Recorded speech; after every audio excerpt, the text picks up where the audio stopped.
Hi, Pete Moore, Mart TV, and welcome to another bonus video.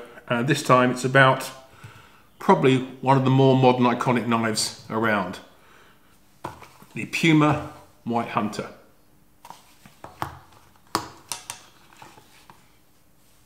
There she is, and it was designed originally in the middle 50s from a request from the East African Professional Hunters Association.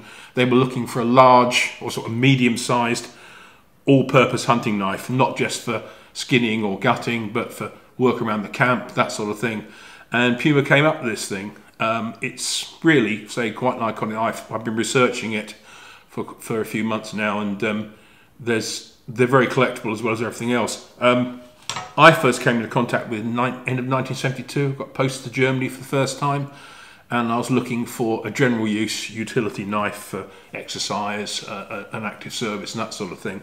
And I went to a German gun shop in Hildesheim and I saw the Puma and I really liked the look of it. And so I decided to get one.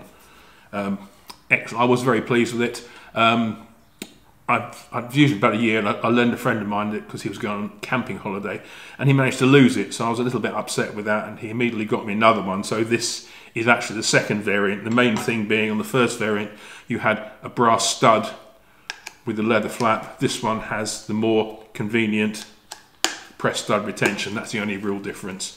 It's a quality leather sheath. This one's been battered about a bit, but it stood the test of time, so I've had it since 1972.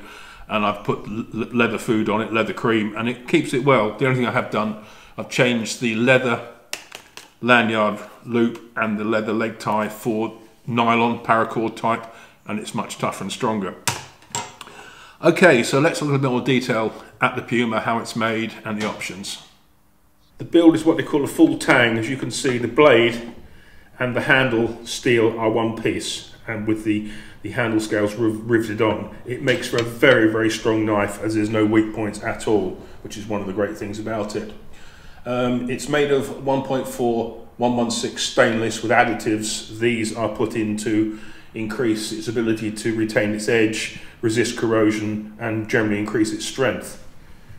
At its thickest part, it's about 5mm wide, which is pretty good, and that slotted area there is what they call a thumb shelf, and it gives extra added, should we say, grip and address if you're doing particularly hard cutting chores. In terms of build, it's a drop point, as you can see, with a false edge on top of the front, and it's a D-shaped blade, what I call a butcher's blade, which it is with more bolts at the front, which makes cutting very good. And for Puma, it's a little tiny set of serrations at the rear of the knife. Today we're quite used to sort of scalloped and serrated edge knives. Back then they weren't quite so common, and Puma, I think one of their early advertising brochures said you could slice a tomato with it, which you actually can, because I've done it. It's very slightly hollow ground, but not a lot, as you can hardly see. But on top is what they call a saber grind, and it's basically a top edge, and that comes sort of semi-sharp from the box, but I've sharpened mine up, and the idea of it is you can use it as a small hand axe, because you've got a lot of weight there, and it also protects the main edge from big chopping tasks which might ruin it. The hilt is aluminium.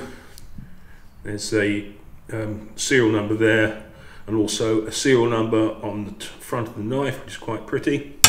When I went to buy the knife in '72, back then Puma offered this in wood, which is Rio Jacaranda hardwood. I think it's some sort of self-lubricating wood, which is riveted on, and there's a nice brass lanyard loop there. And so I've had it for, well, 28 plus 21 years, and nothing has got loose. The scales aren't loose, the rivets are fine, and the wood, though a little bit sort of careworn in places, hasn't really chipped damaged or anything. The other option, which I wish I'd taken now, is staghorn. The only reason I didn't take it was that I didn't really like the look of the material. Though it was proper staghorn, I just thought it looked a bit weird, and I didn't bother. And one thing I would say, I've got sort of medium to large hands, and I do find the grip on the White Hunter a little bit on the small side. And the Rio Jacaranda is quite smooth. And though I've never had any problems with it turning or slipping my hand, I now think that the the Staghorn grips, which is a natural material, the more aggressive surface, would have been a better choice. And if had I had my timing and I go back and do it again, the blade is 6 inches long, so plenty long enough so that it's 5mm thick, so plenty strong enough. And really, that's it. It's a rather nice knife. It's not too heavy, not too light, but to be brutally honest, it's an all-round hunting knife, as in everything you might want to do hunting. For my use in the UK, I've used it in Africa as a general hunting knife, and it's worked very well, and it's big enough to chop up things as well as getting animals undone. It's really a bit over the top for the UK. You know, basically you can do a lot with a small knife. If you're out in the field, you shoot a roebuck or shoot a red, you just need a 2 to 3 inch blade. You keep it sharp, and you can you know, do all the gralloching thing, and you can skin quite nicely. So really, the White Hunter is of another type, and you know, a knife from another age. I mean, to illustrate that a little bit more, one of my writers in Shooting Sports many years ago, was an American guy who was ex-Special Forces Green Beret, in the early 60s, when they were sending the sort of the teams in to teach the indigenous natives to, you know, to fight the Viet Cong.